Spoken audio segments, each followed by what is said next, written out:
The business model, particularly in health, is driven by an American model. So it's a neoliberal model of fundamentally undermining public service, replacing it with private medical insurance, replacing it with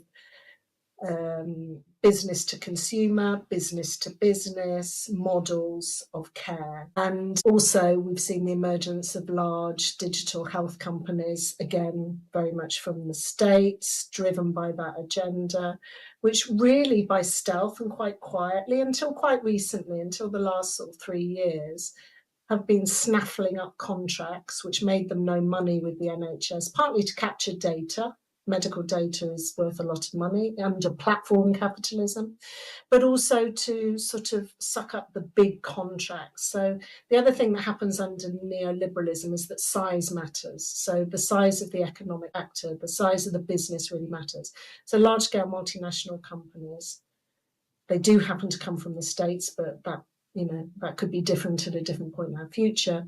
But it's about having large-scale contractors snaffle up large-scale contracts with the NHS, because the NHS is sort of the cash cow. But it isn't just about cash, it's also about being the data cow, which for setting up digital systems, large language models, AI technologies, it requires all that data.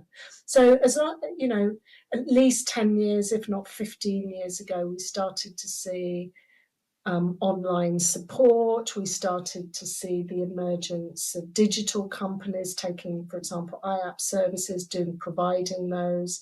And those companies have now morphed into the next generation of AI therapy companies. So it's been a corporate strategy for a very long time. And these are big companies. They often did it by stealth. There's much more awareness now of the nature of that business. But at the time, we didn't see it coming, and you were considered conspiratorial to mention that these are very particular types of companies. And one of their characteristics is it's not about therapy anymore. It's about data. So these are digital companies. Sometimes they call themselves digital health companies, and they may have expertise in health, but they're definitely not digital therapy companies. So the business model was less interested in what happened as a result of the therapeutic relationship, for example. They're not interested in that particularly. They're interested in using recordings of therapeutic sessions over a 10-year period to develop AI tools and measurements, for example.